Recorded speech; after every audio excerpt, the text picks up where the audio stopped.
So what's coming here in 2025? I mean, do any of us know what to expect? You know, when we're trying to run a business, when you're trying to help your business owners, your leadership teams to make good decisions, you know, you want to try to stay ahead of this. None of us like surprises. And so I thought I'd focus today on a little bit more of what you can start thinking about and what you should be watching for. My name is Pandy Pridemore. If you're new to the show, you're watching the human resource from ICRC-TV here in Cincinnati, Ohio. And we try really hard to bring the most important and most relevant topics for you to consider. But everyone right now is saying, well, with this new administration, what in heaven is going to happen? It just seems like everything keeps changing. Well, how many times have you heard me say, if you've been watching the show, change is the only constant in the universe. And we all need, and maybe you already have now, but we learned with that pandemic, we need to get comfortable with being uncomfortable, especially when we're talking about human resources, because yes, things are going to change. And we just saw one of our big major changes with the block of the new threshold changes for the Fair Labor Standard Act, the white-collar exemptions. Did any of you see that coming? I mean, obviously, there's always going to be hints of people not happy with moving all the exempt thresholds to 58,000. But my gosh, why in the world didn't they do it sooner? I mean, we had a lot of, actually, I'm still hearing from employees who are very disappointed and very upset. And with that block, the threshold returned to the original of 35,000. I think 568, if I have that number correct. I mean, that's crazy. That's all that time that they had us thinking about this and ramping up. But this is what I'm talking about. This stuff can happen overnight. So with the new administration, don't look for that to be changing again for a while. That's going to have to take some heavy lifting to get that back into conversation. But what I do think you can watch for is a little bit of easement and returning to the Trump era interpretation of W-2 versus 1099 and how we can determine if somebody truly is an independent contractor from a business perspective. It's crazy, and many of you made a lot of big changes to meet the current standards, but I don't think they're going to hold. I think it's going to go back and it's going to be easier to be a 1099, and that will be a major advantage for a lot of you. So put that down on your list to watch. I also think that there's a good chance we're going to return to the 2021 Fair Labor Standard Act interpretation of joint employership. Now, this doesn't affect everybody, but if you're one of those organizations that uses temps or outside workers, and you've been, trying to decide, well, where's my liability start and where's my liability stop? How much control do I actually have over this individual? Who do they really belong to, me or them?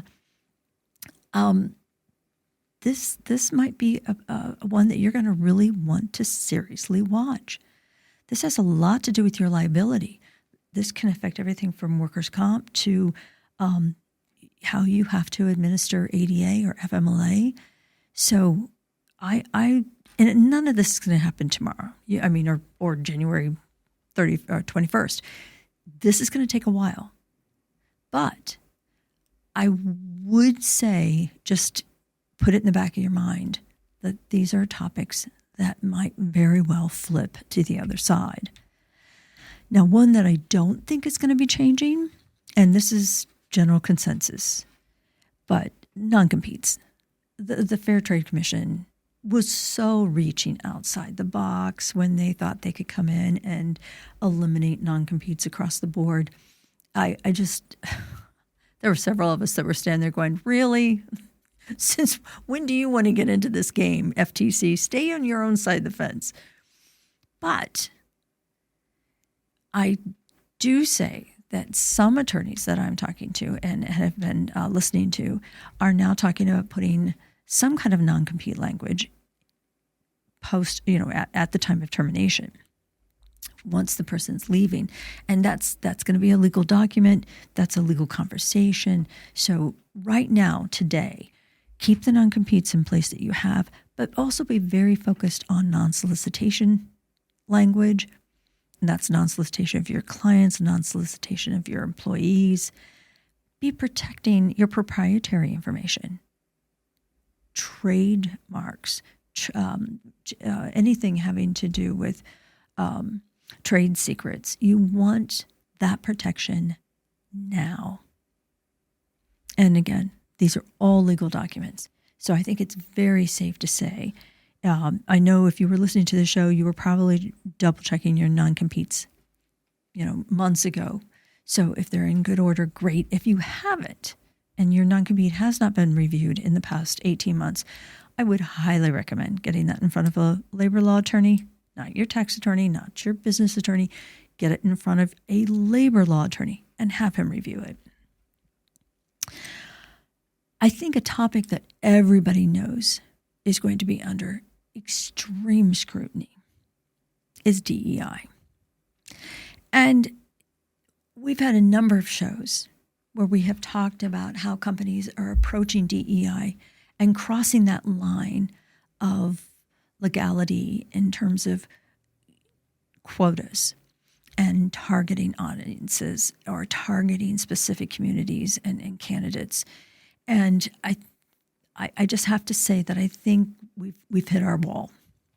There's a limit to what's going to be accepted. We're now seeing more reverse discrimination cases and a lot of talk of such. So what I would say is be very careful and start auditing what you are currently doing with DEI initiatives. Be thinking very hard about eliminating quotas, but also focusing and staying true to being inclusive and the thought of equality, and stay very, very cognizant of competencies and skill sets.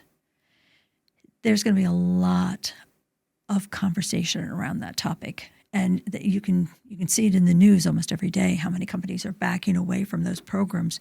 But yet we don't want to back away from trying to keep a very inclusive and a very equal, leveled, balanced culture.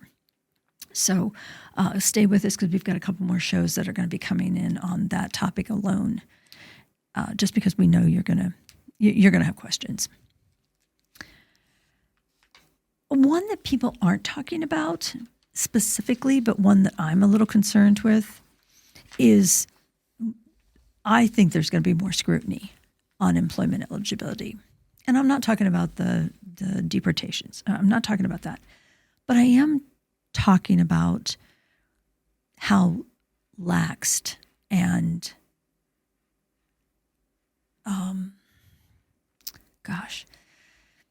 I'm seeing so many organizations not following the instructions of the I-9. And you've got gaps. And we've had a number of shows on here. I just had one here a couple months ago that shared with you that those fines have been raised to $1,000 a form on certain violations. You've got to understand, they raised those fines from $100 and some to over $1,000 for a reason. They're going to be looking for something, and they're going to want to collect when they don't find it.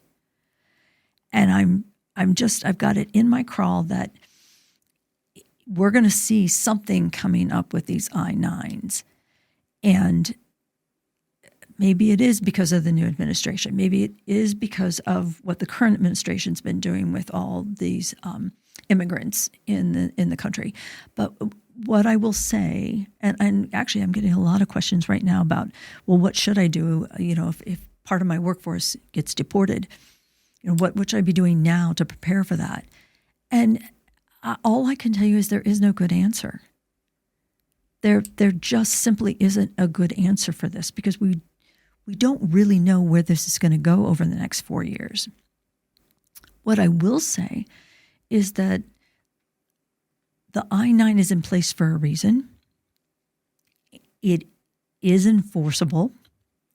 And if you're not following those guidelines, if you're not reading the instructions, and I'll go even further. This is one of my pet peeves. But I'm going in where other consultants have been, and I'm having to correct the most simple oversights and mistakes on I-9s. And I shouldn't have to do that. I mean, I shouldn't be able to do that if another consultant's been in there. So just be very careful, because if you do know that you have an immigrant and that I-9 is not either filled out or it's not correct, or that everything that's supporting it is not valid, you need to be talking to your labor law attorney and doing what you can to fix what you can fix. Because I do think that that's going to be something that we're going to be dealing with that here in 2025. And I'll leave it at that. Oh gosh. And the most obvious is some of the changes that the National Labor Relations Board has made here in the last few years. And the biggest one, which I will be ecstatic with, is if we see the changes that were made to the severance agreements reversed. And again, I know it's not going to happen, it may not even happen within the first year of the new presidency, but I foresee when they change the general counsel and they shift the face of the board, I think that's the confidentiality statement and the non-disparagement statements that once existed in severance agreements, which I call them the gag order, but I look for those to come back. And it will actually add credibility back to the severance agreement, which is, that's okay. That's totally okay. Severance agreements were used for a reason. I just worked with an organization the other day on putting together a severance agreement, and it was for a very valid reason. And we wanted this person to have a soft landing. She had been with the company for over 20 years, but circumstances had changed, and she was unable to come back to work. This was a good thing for her, but at the same time, it's almost something that people don't think about or talk about because of those protections of confidentiality and non-disparaging clauses being removed. So that I would be very happy with that one if it came back. And then I believe we're going to see some challenges on the different initiatives the NLRB put in regards to unions. Trump proved that administration was not pro-union as much as the Biden administration has been. He never professed he would be. And I think that, again, once the face of the NLRB changes and shifts, I think we're gonna see some changes there. Now, there I have it. It's on record. We have a show to memorialize it. We'll have to wait and see how many of my predictions have come through. And but let me add this too. Don't forget, you've got all the state laws. So here's my prediction for state laws.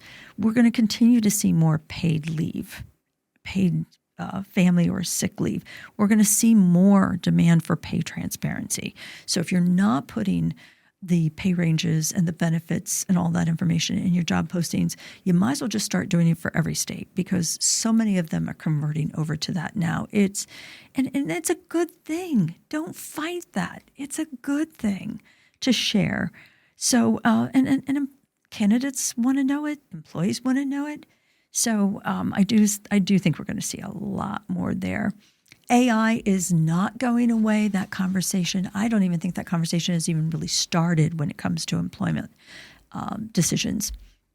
And states like New York, even Chicago is starting to dig in a little bit. They're making it very known how they feel about AI. California, they're making it very known how they want to see AI used within employment decisions. So I think that's something that we're all going to have to be watching. Of course, minimum wage is going to go up for a number of states. And overall, I think that we're going to start seeing even more competition between what the states want versus what the federal government wants. So what does this all mean for you and for me? It means that I need to be here again next year and continue to be bringing you all this stuff, because I don't know how any of you could keep up with this. And I love it. So, let's just keep this relationship. You keep listening to the podcast, keep sending me your ideas, and I'll do my very best to bring the best information, the best presenters, and the best stories. You deserve it. And we enjoy it here at the Human Resource.